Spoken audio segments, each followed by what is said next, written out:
Hi there. Okay, I have some news, but first I want to give you a little background information. For those of you who have followed me on social media or you subscribe to my blog, a lot of this you already know, so I'll try to go through it quickly. For about 5 or so years now, I've wanted to have my own business. The problem was I didn't know what I wanted to pursue as that business. As I've studied, launching businesses and marketing and all of that over these last few years, I've learned that I'm known as what's called a multi-passionate creative. I have varied interests and I sometimes feel like I'm all over the place. And that started a while ago. So I'm going to run through a few of the things that I've pursued over time. The first thing, my very first love was singing. I started singing when I was 11 or 12 years old, and at 13, I did my first solo in front of an audience of thousands at my dance recital, and I sang Home from the Wiz a cappella. I got a standing ovation, and I was hooked. I wanted to be a singer. I pursued it for many years. I wasn't able to pursue it the way I wanted to. There's a little story behind that, but I did pursue it, and I actually would go on later to record 2 albums. I put out 2 independent albums. I wrote and performed and produced my first album in 2001 called Forever. It is a contemporary gospel CD, and I'm very proud of that endeavor. The second CD was put out in 2011 called Back to Classic. It was a compilation of my favorite traditional jazz standards, and I'm really proud of that as well. But I don't really want to pursue music anymore, and I actually kind of gave that up a few years back. Which leads me to the next thing that I was interested in. I wanted to go into broadcast journalism. It was, in fact, my major at Clark Atlanta University, and I graduated, wasn't able to pursue it. There's a little bit of a story behind that, and you can read about that in my book. I'll get to the book later. But I thought I was going to be, I had hopes and dreams of being the next Carol Simpson. That didn't happen. I have loved writing for as long as I can remember. And around 12 or 13 again, I would sit and write these stories. Anything would inspire a story in me. And I would write and write and write all hours of the night. My mom would come in and she'd make me go to bed and I'd be in there trying to write in the dark.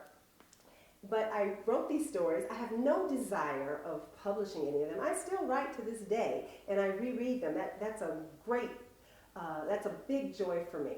I love rereading my stories. And I have no desire to publish them. I don't want to make a business out of writing. I did, however, write a book. It's called The C Word, Celibacy, My 28-Year Journey. Because of the extraordinary nature of my lifestyle choices, I just wanted to document it. But again, I have no desire of going into, the book selling field. I don't want to make a book out, I don't want to make a living out of writing. After college, I looked really, really young, and that was a problem then. I'm very happy for that problem now. I wasn't aging quickly, so I wanted to be taken seriously as I was joining the rat race known as employment, and I wanted to look more polished and professional. So I visited a few cosmetic counters.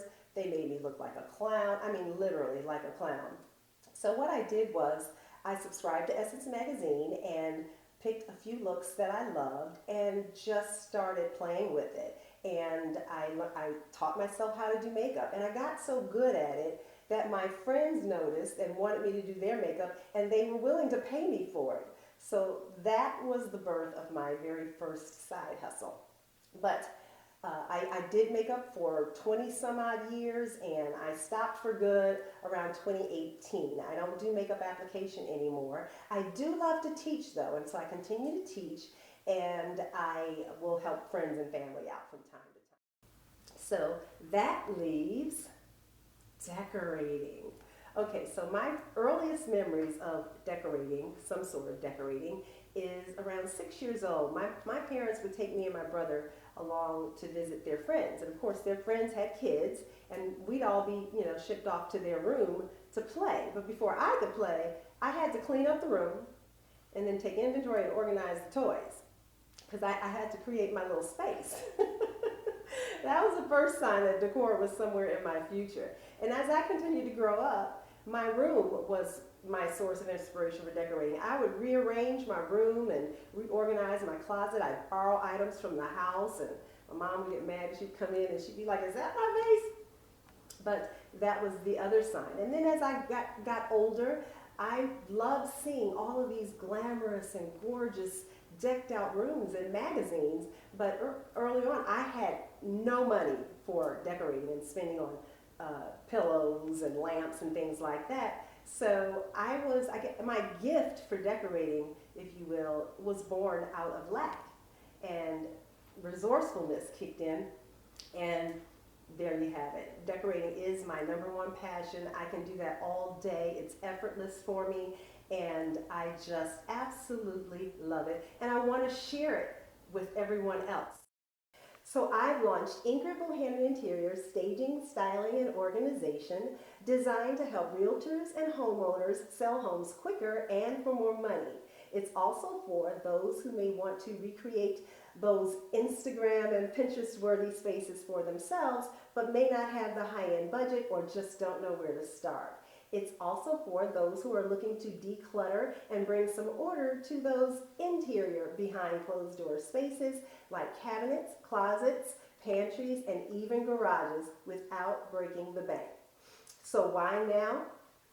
I don't know why now, really, but we're in the middle of this pandemic and I had time on my hands, and I just decided to dive in and trust the process. Now, I'm inviting you to subscribe to my blog at ingridbohannon.com, and while you're there, check out my new decor website by clicking on the Services tab in the menu.